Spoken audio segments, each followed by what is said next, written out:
WandaVision episode 8 बहुत ही ज्यादा amazing and बहुत ही ज्यादा इमोशनल था। एंड इस एपिसोड में हमें Agatha Harkness and Wanda Maximoff की ओरिजिन देखने को मिली। एंड ये पूरे का पूरा एपिसोड बेस्ड था वांडा मैक्सिमोफ की कंडीशन के ऊपर कि कैसे उसने सबको सफर किया एंड हमें उसकी ओरिजिन देखने को मिली। एंड इस एपिसोड में काफी सारे न्यू सुपर विलन्स के रेफरेंसेस है एंड इसके अलावा यहाँ पर और भी कई सारी हिडन डिटेल्स है एंड मैं उन सब का frame by frame break down करूंगा इस वीडियो में। So don't miss anything and watch the full video. And now without wasting any moment let's begin the video.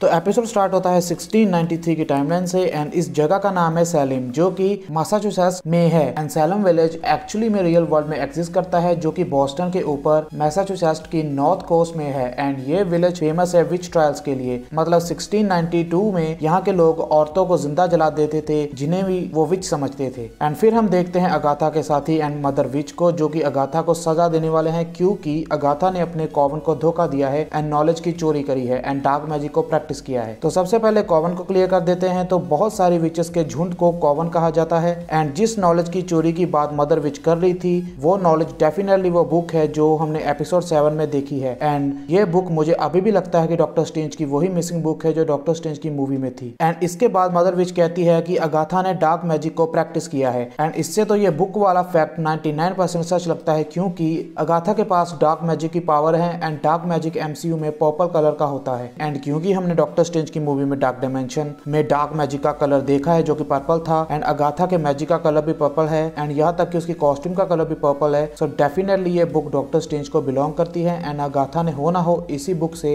Dark magic सीखा है। एंड इसके बाद सभी विचेस अपनी पावर से अगाथा पे अटैक करती हैं एंड अगाथा की बॉडी अंदर से बर्न होने लगती है। एंड अगर आप बैकग्राउंड पे ध्यान दे तो आपको एक ऑरेंज कलर की एनर्जी निकलती हुई दिखाई देगी एंड ये वही सेम ऑरेंज कलर की एनर्जी है जो हमने उस बुक में निकलती हुई देखी थी जो कि बेसमेंट में थी। यानी अब तक अगाथा उस बुक के डार्क मैजिक को पोजेस कर चुकी है एंड ये आगे हमें पता भी चल जाता है जब अगाथा अपने डार्क मैजिक से उन सब विचेस की पावर को ओवरराइड कर लेती है एंड इसी के साथ वो सब विचेस की पावर एंड सोल को अब्सॉर्ब कर लेती है। एंड इसके बाद मदर विच भी अगाथा पे अटैक करती है एंड मदर विच अपनी पूरी पावर का यूज करती है एंड इसी कारण मदर विच के हेड पे एक एनर्जी क्राउन जैसा कुछ बन जाता है। एंड इसके बाद अगाथा मदर विच को भी मार देती है एंड उसका ब्रोच लेकर वहां से फुर्र हो जाती है। एंड यहाँ पे ध्यान देने वाली बात यह है कि सभी विचेस की पावर कलर्स किसी न किसी इन्फिनिटी स्टोन के कलर के साथ मैच करता है। जैसा कि वांडा का मैजिक कलर है रेड एंड वो रियलिटी स्टोन से मैच करता है एंड अगाथा का मैजिक कलर है पर्पल जो कि पावर स्टोन से मैच करता है। एंड वो सभी विचेस जिन्होंने की अगाथा को सजा देने की कोशिश की उनके मैजिक कलर था ब्लू जो कि स्पेस स्टोन से मैच करता है। एंड अगाथा 16वीं सदी के टाइम से लेकर आज तक भी जिंदा है एंड जवान है एंड ऐसा होने का सिर्फ एक ही कारण है और वो है डार्क डायमेंशन से पावर लेना और खुद को जिंदा रखना। और यही सेम चीज हमने डॉक्टर स्ट्रेंज की मूवी में भी देखी जो गुरुमा करती थी।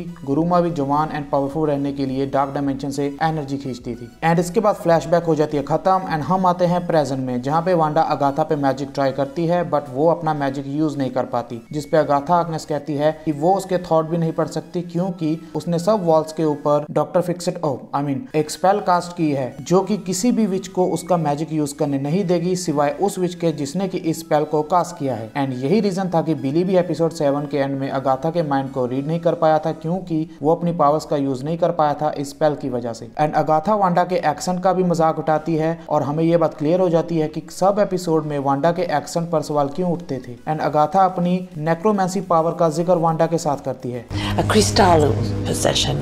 Necromancy was a non-starter since and अगर आपको नेक्रोमेंसी के बारे में नहीं पता तो बता दूं कि नेक्रोमेंसी वो यूनिक सुपर पावर है जो कि सिर्फ और सिर्फ एक नेक्सिस बीइंग के पास होती है। एंड इस बात से यह साबित हो जाता है कि अगाथा हार्कनेस भी एक नेक्सिस बीइंग है एंड वांडा भी एक नेक्सिस बीइंग है क्योंकि हेक्स को सिर्फ और सिर्फ एक नेक्सिस बीइंग ही क्रिएट कर सकती है। सो अब हमारे पास एमसीयू में दो नेक्सिस बीइंग्स है अगाथा एंड वांडा। एंड अगर आप लोग नेक्सिस बीइंग्स के बारे में नहीं जानते तो मैंने इस पर अलग से एक सेपरेट वीडियो बनाई हुई है जिसका लिंक अभी करंटली ऊपर फ्लैश हो रहा है। सो आप वहां भी देख सकते हैं एंड ऑल्सो मैं लिंक डिस्क्रिप्शन में भी दे रहा हूँ। एंड इसके बाद अगाथा उस फ्लाई को पकड़कर चिड़िया बना देती है जिसे हम सब मफिस्टो समझ रहे थे। फिर वो अपने बनी को खिला देती है। एंड अगर आप स्लो मोशन में देखें तो आपको पता चलेगा कि रैबिट ने उस फ्लाई को एज ए बर्ड नहीं बल्कि एज ए फ्लाई ही खाया था जो कि श्योरली नॉर्मल स्पीड में शायद ना दिखे लेकिन अगर आप स्लो मोशन में देखें तो आपको दिखेगा कि वो बर्ड दोबारा से एक फ्लाई में ट्रांसफॉर्म हो जाती है बनी के मुंह में जाने से पहले। और इससे हमें यह भी बात क्लियर हो जाती है कि ये जो बनी है वो बनी नहीं है कुछ और ही है क्योंकि बनीज आर वेजिटेरियन वेजिटेरियन। और इसके अलावा हम ये ओपन बुक भी देख सकते हैं जो हमने लास्ट एपिसोड में देखी थी। और उसके अलावा एक पीछे ये बुक पड़ी है जो कि मुझे बिल्कुल सेम टू सेम बुक लग रही है जो हमने थॉर की मूवी में देखी थी। एंड इसके बाद जब अगाथा को अपने सवालों का जवाब नहीं मिलता कि वांडा को इतनी पावर्स कैसे मिली, तो अगाथा वांडा का एक बाल तोड़कर उसके पास की मेमोरीज का डोर ओपन करती है। एंड सेम ऐसी ही स्पेल डॉक्टर स्ट्रेंज ने भी थॉर के बाल के साथ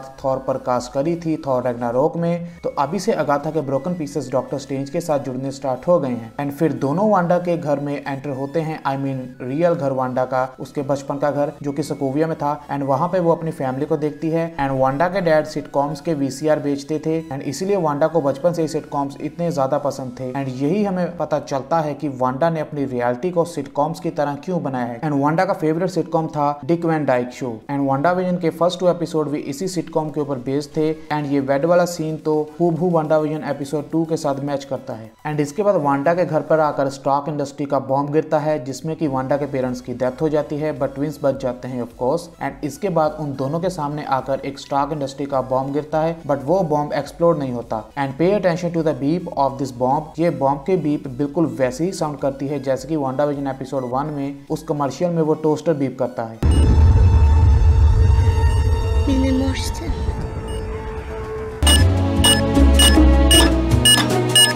इसके बाद उस टीवी पर अभी भी सिटकॉम प्ले हो रहा है एंड उस सिटकॉम में नाइटमेयर का नाम लिया जाता है जो कि डॉक्टर स्ट्रेंज का विलन है। एंड फिर वांडा अपने हाथ आगे बढ़ाकर उस बॉम्ब को रोकने की कोशिश करती है बट उस वक्त वांडा के पास कोई भी सुपर पावर्स नहीं थी। एंड एमसीयू में वांडा को सुपर पावर्स मिली है माइंड स्टोन से बट वांडा फिर भी अपना हाथ बढ़ाकर उस बॉम्ब को रोकने की कोशिश करती है। एंड इसे हमें ये पता चलता है कि शायद वांडा में जन्म से ही एक्स जीन थे एंड वो जन्म से ही एक म्यूटेंट थी, बस उसकी पावर्स अभी एम्पलीफाई नहीं हुई थी। एंड हो सकता है कि माइंड स्टोन ने उसकी पावर्स को इनहेंस किया है। एंड इसके बाद अगाथा उसको बाहर खींच लेती है एंड अगाथा को अभी भी अपने सवालों का जवाब नहीं मिला तो वो वांडा को आगे उसके पास में लेकर जाती है हाइड्रा फैसिलिटी में जहां पर वांडा पे माइंड स्टोन के साथ एक्सपेरिमेंट हुए थे। तो वांडा इस रूम में वही कॉस्ट्यूम में एंटर होती है जो कि उसने एज ऑफ अल्ट्रॉन में पहनी थी। एंड हाइड्रा के साइंटिस्ट वांडा को लोकी के स्पेक्टर को टच करने के लिए कहते हैं। एंड उनमें से एक साइंटिस्ट कहता है कि अब तक कोई भी सब्जेक्ट जिसने कि उस स्पेक्टर को छुआ है वो जिंदा नहीं बचा है। एंड देन वांडा स्पेक्टर को टच करने जाती है एंड स्पेक्टर में से माइंड स्टोन खुद निकलकर वांडा के सामने आ जाता है। एंड माइंड स्टोन अपनी ब्लू कोटिंग को तोड़कर अपनी ट्रू फॉर्म में वांडा के सामने आता है। एंड इसी के साथ माइंड स्टोन से निकली एनर्जी वांडा की बॉडी अब्सॉर्ब कर लेती है। एंड इसी के साथ वांडा को दिखाई देती है total comic accurate Scarlet Witch. And then वो बेहोश हो जाती है एंड साइंटिस्ट आकर कहते हैं कि वांडा अभी भी जिंदा है। तो वांडा वो फर्स्ट सब्जेक्ट बनती है जो कि माइंड स्टोन को टच करने के बाद भी जिंदा थी। एंड इससे हमें ये पता चलता है कि वांडा में जन्म से ही एक्स जीन थे एंड वो कोई नॉर्मल लड़की नहीं थी एंड वो जन्म से ही एक म्यूटेंट थी। एंड हमें फाइनली कॉमिक एक्यूरेट स्टोरीज दिखानी स्टार्ट कर दी है मार्वल ने। एंड इसके बाद वांडा फिर से अपने सेल में सिटकॉम्स देख रही है। एंड इस सिटकॉम में अपीयर होने वाली ये डॉल वही सेम डॉल है जिसे कि हमने वांडा विजन एपिसोड 2 में देखा था जिसको विजन डायपर पहना रहा था। एंड देन साइंटिस्ट देखते हैं कि वांडा का स्पेक्टर को टच करने वाला रिकॉर्डिंग क्लिप रिकॉर्ड ही नहीं हुआ, यानी कि वांडा के रूम में आने का फिर उसके बाद बेहोश होने का बस यही क्लिप रिकॉर्ड हुआ था रिकॉर्डिंग में। एंड वांडा का स्पेक्टर को टच करना यानी कि माइंड स्टोन को टच करना ये बिल्कुल भी रिकॉर्ड नहीं हुआ था रिकॉर्डिंग में। एंड ये वाला ग्लिच पूरी तरह से मेक सेंस भी करता है क्योंकि एज ऑफ अल्ट्रॉन में खुद अल्ट्रॉन माइंड स्टोन को उसकी कोटिंग से बाहर निकालता है ना कि वांडा। तो बस यही रीजन है कि रिकॉर्डिंग में माइंड स्टोन का खुद अपनी कोटिंग को तोड़ना रिकॉर्ड नहीं हुआ क्योंकि ये एक्चुअली में ऐसा कुछ हुआ ही नहीं था। एंड अगर वांडा विजन में ये सब ऐसे ही दिखा देते तो एज ऑफ अल्ट्रॉन की पूरी टाइमलाइन गड़बड़ हो जाती एंड वो बिल्कुल भी मेक सेंस नहीं करती। एंड अगाथा को अभी भी अपने सवालों का जवाब नहीं मिलता कि वांडा ने हैक्स को कैसे क्रिएट किया, तो वो उसे और आगे लेकर जाती है सिविल वॉर के इवेंट से पहले। और यहाँ पे कुछ भी ऐसा नहीं है जिसका मैं ब्रेक डाउन कर सकूं सिवाय इस सिटकॉम सीरीज के। यहाँ पे हम बहुत सारे सिटकॉम सीडी देख सकते हैं एंड इनमें से एक वांडा अभी करंटली टीवी के ऊपर देख भी रही है। एंड इन सब के अलावा यहाँ पे वांडा विजन में बहुत बड़ी गलती है जो शायद आप सब लोगों ने नोटिस ना करी हो एंड वो गलती है विजन की साइबोटिक आईज। Let me explain. तो वांडा विजन शो में हमने जो विजन दिखाया गया है उसकी आईज पूरी तरह से ह्यूमन जैसी हैं बट एमसीयू में अपीयर होने वाला विजन की आईज पूरी तरह से साइबोटिक है। एंड ये इवेंट तो right after the age of Ultron का है जिसमें की विजन की आई ह्यूमनॉइड नहीं बल्कि साइबोटिक थी। तो पता नहीं वांडा विजन के क्रिएटर्स ने इतनी बड़ी चीज पे ध्यान कैसे नहीं दिया। एंड इसके बाद अगाथा वांडा को स्वॉर्ड की फैसिलिटी में ले जाती है एंड जब वांडा स्वॉर्ड फैसिलिटी में एंटर होती है तो वहां पे हम बिग एलईडीज में लिखा हुआ देख सकते हैं, celebrating for the return and family reunions. तो ये सब सेलिब्रेट कर रहे हैं हल्क की स्नैप के कारण वापिस आए उन सब लोगों का जो कि थैनोस की स्नैप के कारण वैनिश्ड हो गए थे। तो क्योंकि वांडा विजन की पूरी टाइमलाइन हल्क के स्नैप के बाद की, यानी कि एंड गेम के बाद की एंड फार फ्रॉम होम से पहले की है, तो इसलिए हमें ये सब लोग सेलिब्रेट करते दिखाई दे रहे हैं अपने लव्ड वंस को वापस पाकर। एंड फार फ्रॉम होम में भी हमें ये सब वापस आने वाले लोगों का सेलिब्रेशन दिखाई देता है मूवी में। एंड ऐसी ही सेम फुटेज हमने एपिसोड 4 में भी देखी थी जब Monica Rambeau after blip first time SWORD facility में आती है। एंड इससे हमें यह पता चलता है कि मार्वल छोटी से छोटी डिटेल का भी कितना ध्यान रखता है। एंड वांडा स्वॉर्ड के ऑफिसर से विजन को देखने की रिक्वेस्ट करती है एंड उस ऑफिसर के पीछे हम कुछ नाम लिखे देख सकते हैं एंड उन नाम में से एक नाम है Orion. And surprisingly Orion Marvel का नहीं बल्कि डीसी का एक कैरेक्टर है जो कि डीसी के न्यू गॉड्स में से एक है एंड उसे डॉग ऑफ वॉर भी कहा जाता है। एंड ओरियन डार्कसाइड एंड टाइग्रा का बेटा है। एंड ओरियन को क्रिएट किया था जैक कर्बी ने। एंड जैक कर्बी ने ना तो सिर्फ मार्वल बट डीसी में भी बहुत सारे आइकॉनिक कैरेक्टर्स को क्रिएट किया है एंड कई कैरेक्टर्स को क्रिएट करने में हेल्प करी है, जैसे कि Hulk, Steppenwolf, Galactus, Darkseid, Silver Surfer, Iron Man, दीवान बवाल, Doctor Doom, Black Panther, Sharon Carter, Red Skull, Nick Fury, Groot, Loki, Etrigan, MODOK, Hela, Juggernaut, Ego, Mister Fantastic, Susan Storm, Adam Warlock, Daredevil and yes also Quicksilver and Magneto and of course Wanda Maximoff. And Jack Kirby ने और भी बहुत सारे characters create किए हैं लेकिन मैं सबका नाम नहीं ले सकता वरना पूरा दिन ये वीडियो चल सकती है। सो बेसिकली ये जैक कर्बी को एक ट्रिब्यूट दिया गया है इस एपिसोड में। एंड नेक्स्ट टाइम स्टैनली के साथ जैक कर्बी को भी जरूर याद कर लेना। एंड सेकंड नेम यहाँ पर मेंशन है जेमिनी का। तो जेमिनी एक मार्वल का कैरेक्टर है जिसने की अपनी फर्स्ट अपीयरेंस करी थी 1970 में आई मार्वल की कॉमिक द अवेंजर्स इशू 72 में। एंड जेमिनी एक सुपर विलन है एंड मार्वल सुपर विलन्स की एक टीम द ज़ोडिएक का एक मेंबर भी है। एंड कॉमिक्स में जेमिनी के अलावा एक एंड्रॉइड जेमिनी भी होता है जो कि मोनिका रेम्बोया का एक बहुत बड़ा दुश्मन होता है। एंड इसके अलावा यहाँ पे थर्ड नेम मेंशन है कैंसर का। तो कैंसर यहाँ पे कोई बीमारी का नाम नहीं है, यहाँ पे कैंसर एक्चुअली में मार्वल का एक सुपर विलन है जो कि ऑल्सो ज़ोडिएक टीम का एक मेंबर है। तो मुझे लगता है यहाँ पर ज़ोडिएक के रेफरेंसेस है। एंड गाइस इनके अलावा मैं बाकी के नेम्स का फिलहाल तो ब्रेक डाउन नहीं करने वाला क्योंकि ज्यादातर नेम तो स्पेस के प्लैनेट्स एंड स्टार्स पर बेस्ड हैं, बट और जितने भी नेम्स हैं उनके बारे में मैं एक अलग से वीडियो बनाकर एक्सप्लेन कर दूंगा। So don't miss it and be sure to subscribe. And इसके अलावा हम मारिया रेम्बोया के फ्रेम को भी लगा देख सकते हैं स्वॉर्ड की वॉल पे।